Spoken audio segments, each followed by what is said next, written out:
Cancer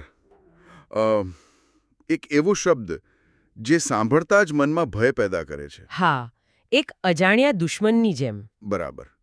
આપણે વિચારીએ છીએ કે કોઈ બહારની શક્તિએ શરીર પર હુમલો કર્યો છે, પણ શું ખરેખર એવું છે? ના, મોટાભાગના કિસ્સામાં નહીં. આજે આપણે ડૉક્ટર પ્રણવ વૈદ્યના એક લેખના આધારે આ જ વાતને ઊંડાણપૂર્વક સમજવાના છીએ. આપણો હેતુ એ છે કે ભયની જગ્યાએ જ્ઞાન આવે. ચોક્કસ, કારણ કે સમજણ જ સૌથી મોટું હથિયાર છે. તો ચાલો આપણા જ શરીરની આ બળવાખોર વાર્તાને સમજીએ. શરૂઆત કરીએ શરીરના સૌથી મૂળભૂત એકમથી, કોષ એટલે કે સેલ. આપણું આખું શરીર અબજો કોષોનું બનેલું છે. અને જ્યારે આપણને ક્યાંક વાગે, ઘસારો પડે, ત્યારે શરીર એક અદ્ભુત કામ કરે છે, ઘા રૂઝાવવાનું. હા, જેને હીલિંગ પ્રોસેસ કહીએ. એમાં કોષો વિભાજન પામે છે. એકમાંથી બે, બેમાંથી ચાર, અને એમ કરતાં કરતાં નવી ચામડી આવી જાય છે. આ બધું ખૂબ જ નિયંત્રિત રીતે થાય છે, ખરું ને? બિલકુલ, એકદમ શિસ્તબદ્ધ સૈન્યની જેમ. અને આખી પ્રક્રિયાના કમાન્ડર કોણ છે ખબર છે? જનીનો, જીન્સ નો આદેશ. બસ, હવે અટકી જાઓ. આ ઓન ઓફ સ્વિચ જેવું છે. પણ કેન્સરની વાર્તા ત્યારે જ શરૂ થાય છે જ્યારે આ શિસ્ત તૂટે છે, જ્યારે કોઈ કોષમાં રહેલી પેલી અટકી જાવવાળી સ્વિચ જ ખરાબ થઈ જાય છે. હા, અને લેખમાં જે રીતે સમજાવ્યું છે એ ખામીયુક્ત જનીન કોષને બસ એક જ ખોટો સંદેશો આપવાનું શરૂ કરે છે.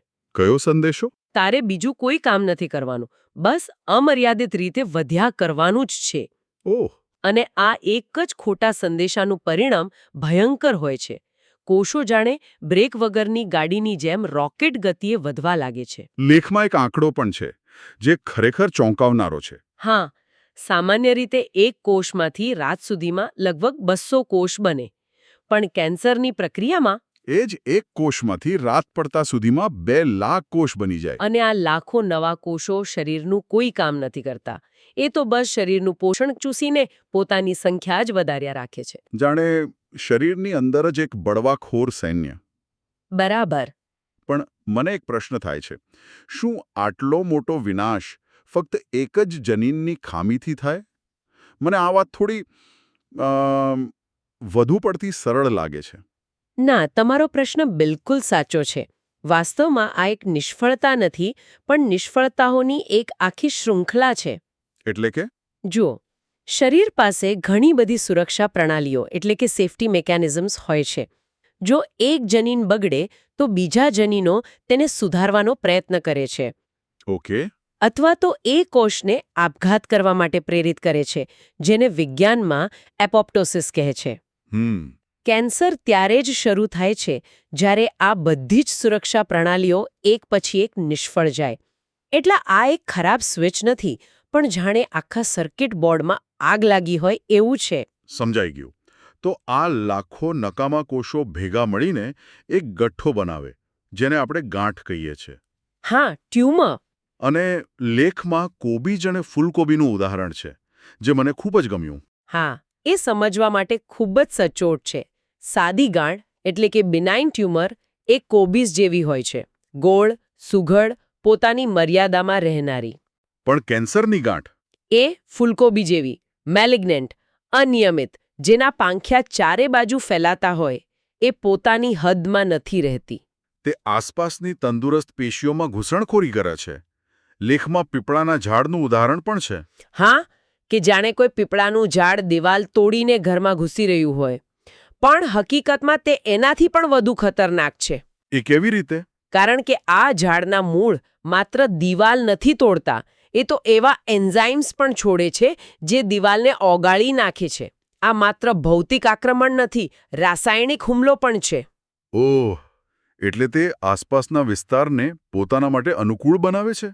પણ કેન્સરનો સૌથી મોટો ડર તો તેના ફેલાવાનો છે. મેટાસ્ટેસિસ. હા, મેટાસ્ટેસિસ. આપણે બધાએ આ શબ્દ સાંભળ્યો છે. પણ મને એ વાતની નવાઈ લાગે છે કે એક કોષ પોતાની મૂળ જગ્યા છોડીને લોહીના પ્રવાહ જેવા મુશ્કેલ વાતાવરણમાં કેવી રીતે ટકી રહે છે? આ જ કેન્સરની સૌથી ખતરનાક અને જટિલ ક્ષમતા છે. એ કોષો ખરેખર બળવાખોર બની જાય છે. તે પોતાની ગાંઠમાંથી છૂટા પડીને લોહીની નળીઓમાં પ્રવેશી જાય છે. લેખમાં આતંકવાદીઓનું ઉદાહરણ છે. હા, જે ઘણું અસરકારક છે. પણ જો વધુ ઊંડાણમાં સમજીએ તો લોહીનો પ્રવાહ એ કોષ માટે ખૂબ જ મુશ્કેલ જગ્યા છે. શરીરની રોગ પ્રતિકારક શક્તિના સૈનિકો ત્યાં સતત પેટ્રોલિંગ કરતા હોય છે. તો પછી બધા કોષો બચી નથી શકતા? ના, હજારો બળવાખોર કોષો આ મુસાફરીમાં મરી જાય છે. તો પછી અમુક કોષો કેવી રીતે બચી જાય છે? આ ડાર્વિનના ઉત્ક્રાંતિવાદ જેવું છે. Survival of the fittest.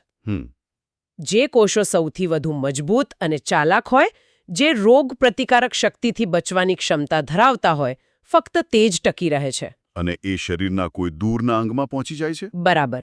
ફેફસા, લીવર કે મગજમાં પહોંચીને ત્યાં પોતાનો નવો અડ્ડો જમાવે છે, જેને સેકન્ડરી ગાંઠ કહેવાય છે. આ જ કારણ છે કે કેન્સરનું નિદાન જેટલું વહેલું થાય તેટલું સારું. ચોક્કસ. જો દુશ્મન પોતાના મુખ્ય થાણામાંથી બહાર નીકળીને આખા શરીરમાં ફેલાઈ જાય તો પછી લડાઈ જીતવી ખૂબ મુશ્કેલ બની જાય છે. હા, આ તો સમજાયું કે સિસ્ટમ કેવી રીતે બગડે છે. પણ મારો સવાલ એ છે કે આ સિસ્ટમ બગડવાનું મૂળ કારણ શું? પેલી સ્વિચ છેનાથી ખરાબ થાય છે? આના માટે એક શબ્દ છે, કાર્સિનોજેન. એટલે કે એવા પદાર્થો કે પરિબળો જે જનીનોમાં વિકૃતિ લાવી શકે છે. જેમ કે તમાકુ? હા, તમાકુ એનું સૌથી મોટું ઉદાહરણ છે. જ્યારે કોઈ વ્યક્તિ સતત મોઢામાં તમાકુ રાખે છે ત્યારે તે ત્યાંની નાજુક ત્વચાને સતત ઈજા પહોંચાડે છે. એટલે ત્યાંના કોષોને સતત ઈજા-રૂજ આ ચક્રમાંથી પસાર થવું પડે છે. બરાબર. અને લેખમાં જે કોષનું માનવીકરણ કર્યું છે ને એ અદ્ભુત છે. હા, કે કોષ જાણે કંટાળીને કહે છે, બસ હવે તે મને બહુ ત્રાસ આપ્યો, હવે તું પરિણામ ભોગવ. એક કાલ્પનિક સંવાદ છે, પણ તેની પાછળનું વિજ્ઞાન સાચું છે. તમે કોઈ પણ સિસ્ટમ પર સતત તણાવ નાખો તો તેના તૂટી પડવાની સંભાવના વધી જાય. સતત ચાલુ બંધ થવાથી ખામી સર્જાય. બરાબર. પણ તમાકુ એકમાત્ર કારણ નથી. હા, લેખમાં પ્રદૂષણ, કેટલાક વાયરસ અને વારસાગત કારણોનો પણ ઉલ્લેખ છે. મને આ વાયરસવાળી વાતમાં વધુ રસ છે. વાયરસ કેવી રીતે કેન્સર કરી શકે? ચોક્કસ. જુઓ, આ ખૂબ જ રસપ્રદ છે. અમુક વાયરસ જેમ કે HPV, જે સર્વાઇકલ કેન્સર માટે જવાબદાર છે, તે માત્ર બળતરા નથી કરતો, તે વધુ ચાલાક છે. તે પોતાના ડીએનએનો એક ટુકડો આપણા કોષના ડીએનએમાં દાખલ કરી દે છે. એટલે કે એ આપણા કોષની ઓપરેટિંગ સિસ્ટમને હેક કરી લે છે. એકદમ સાચો શબ્દ વાપર્યો. હેક કરી લે છે. તે કોષની પેલી ઓન ઓફ સ્વિચને જ પોતાના નિયંત્રણમાં લઈ લે છે. અને વારસાગત કારણોનું શું? જ્યારે નાના બાળકોમાં કેન્સર જોવા મળે છે ત્યારે તે ખૂબ જ દુઃખદ લાગે છે. વારસાગત કેન્સરનો અર્થ એ છે કે વ્યક્તિ જન્મથી જ અમુક ખામીયુક્ત જનીનો સાથે જન્મે છે. ઓકે. આપણે જે સુરક્ષા પ્રણાલીઓની વાત કરી એમાંથી કદાચ એકાદ બે જન્મથી જ નબળી હોય, એટલે તેમનામાં કેન્સર થવાની સંભાવના સામાન્ય વ્યક્તિ કરતાં વધી જાય છે. બરાબર.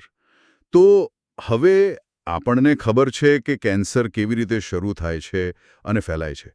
પણ જ્યારે નિદાનની વાત આવે ત્યારે ડોક્ટરો કેવી રીતે નક્કી કરે છે કે આ ગાંઠ ખરેખર કેન્સરની છે કે સાદી? આ માટે સૌથી વિશ્વસનીય પદ્ધતિ છે બાયોપ્સી. જેમાં ગાંઠનો ટુકડો લઈને તપાસવામાં આવે છે. હા, એને લેબોરેટરીમાં માઇક્રોસ્કોપ નીચે જોવામાં આવે છે. પેથોલોજિસ્ટ કોષોનો આકાર, તેમની ગોઠવણ બધું જુએ છે.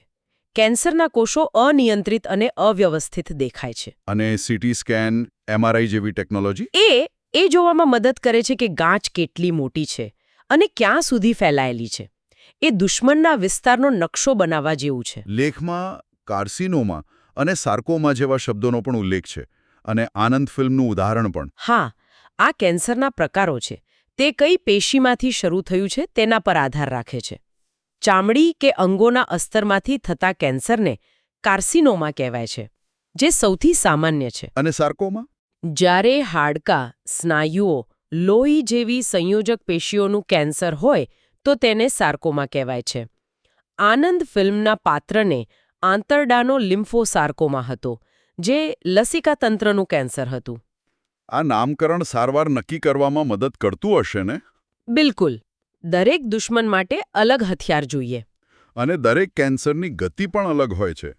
લેખમાં જણાવ્યું છે કે પ્રોસ્ટેટ કેન્સરને વિકસિત થવામાં 10 થી 20 વર્ષ પણ લાગી શકે છે. હા, આ એક ખૂબ જ મહત્વનો મુદ્દો છે. કેટલાક કેન્સર જંગલમાં લાગેલી આગ જેવા હોય છે, ખૂબ જ ઝડપી, તો કેટલાક ગોકળગાયની ગતિએ વધે છે. તો એવા કેસમાં ડોક્ટરો શું કરે? ઘણીવાર ખાસ કરીને વૃદ્ધ પુરુષોમાં પ્રોસ્ટેટ કેન્સર એટલું ધીમું હોય છે કે ડોક્ટરો સારવાર કરવાને બદલે માત્ર તેના પર નજર રાખવાની સલાહ આપે છે. કારણ કે કદાચ વ્યક્તિનું મૃત્યુ બીજા કોઈ કુદરતી કારણથી પહેલા થઈ જાય. બરાબર. દરેક કેન્સરની પોતાની અલગ પર્સનાલિટી હોય છે. તો હવે સૌથી અગત્યના ભાગ પર આવીએ, સારવાર. જો કેન્સર એ શરીરનો આંતરિક બળવો છે, તો પોતાના જ કોષો સામે કેવી રીતે લડી શકાય? તમે એકદમ સાચી જગ્યાએ આંગળી મૂકી છે. આ જ કેન્સરની સારવારનો સૌથી મોટો પડકાર છે. તમે કોઈ બહારના દુશ્મન સામે નથી, પણ પોતાના જ બળવાખોર નાગરિકો સામે લડી રહ્યા છો. તો પહેલો ઉપાય શું? સર્જરી. સૌથી સીધો ઉપાય. બળવાખોરોના મુખ્ય મથકને જોડાવી દો. પણ જો બળવાખોરો ફેલાઈ ગયા હોય તો? ત્યારે કેમોથેરાપી અને રેડિયોથેરાપીનો ઉપયોગ થાય છે. બરાબર.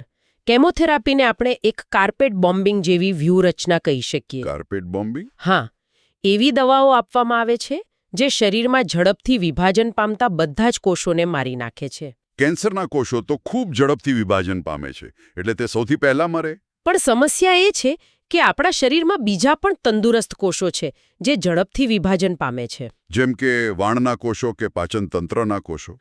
એટલે જ કેમોથેરાપીમાં વાળ ખરી જાય છે અને ઉબકા આવે છે. એકદમ સાચું.